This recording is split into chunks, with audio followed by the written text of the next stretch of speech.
ഭാരതപ്പുഴയുടെ ഉത്സവമായ മാഘമകം ആഘോഷിച്ചു. ആരതി ഒഴിഞ്ഞും പുഷ്പങ്ങൾ അർപ്പിച്ചുമാണ് സന്യാസിമാരും ഭക്തരും ഭാരതപ്പുഴയുടെ ഉത്സവം ആഘോഷിച്ചത്. ത്രിമൂർത്തി സംഗമസ്ഥാനമായ തിരുനാവായയിലായിരുന്നു നിളയുടെ ഉത്സവം. മാഘമാസത്തിൽ മകം വരെയുള്ള ദിവസങ്ങളിൽ ഭാരതപ്പുഴയിൽ ഗംഗ ഉൾപ്പെടെയുള്ള പുണ്യനദികളുടെ സാന്നിധ്യം ഉണ്ടാകുമെന്നാണ് വിശ്വാസം. ചരിത്രപ്രസിദ്ധമായ മാമാങ്കം നടന്നിരുന്നതും മാഘമാസത്തിലായിരുന്നു. 2016 മുതലാണ് oral history research, Sabarimala Ayyappa Seva Samajam തുടങ്ങി വിവിധ സംഘടനകളുടെ നേതൃത്വത്തിൽ മാഘമകം ഉത്സവം പുനരാരംഭിച്ചത്. മാമാങ്കം ഇല്ലാതായതോടെ നിലച്ച കൊടയ്ക്കൽ തളി മഹാദേവന്റെ നിളയിലെ ആറാട്ട് ഇത്തവണ പുനരാരംഭിച്ചു. മാഘമകത്തിനും ഭാരതപ്പുഴ വന്ദനത്തിനുമായി കേരളത്തിനകത്തും പുറത്തും നിന്നുമായി നിരവധി സന്യാസിമാരെത്തി. ആരതി ഒഴിഞ്ഞും പുഷ്പങ്ങൾ അർപ്പിച്ചും സന്യാസിമാരും നാട്ടുകാരും ഭാരതപ്പുഴയെ വന്ദിച്ചു.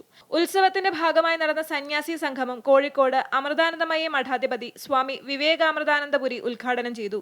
താനൂർ അമൃതാനന്ദമയി മഠാധിപതി സ്വാമിനി അതുല്യാമൃത പ്രാണ, തിരൂർ ദിനേശ്, ശബരിമല മുൻ മേൽശാന്തി MK സുധീർ തുടങ്ങിയവർ ചടങ്ങുകൾക്ക് നേതൃത്വം നൽകി. അമൃത ന്യൂസ്, മലപ്പുറം.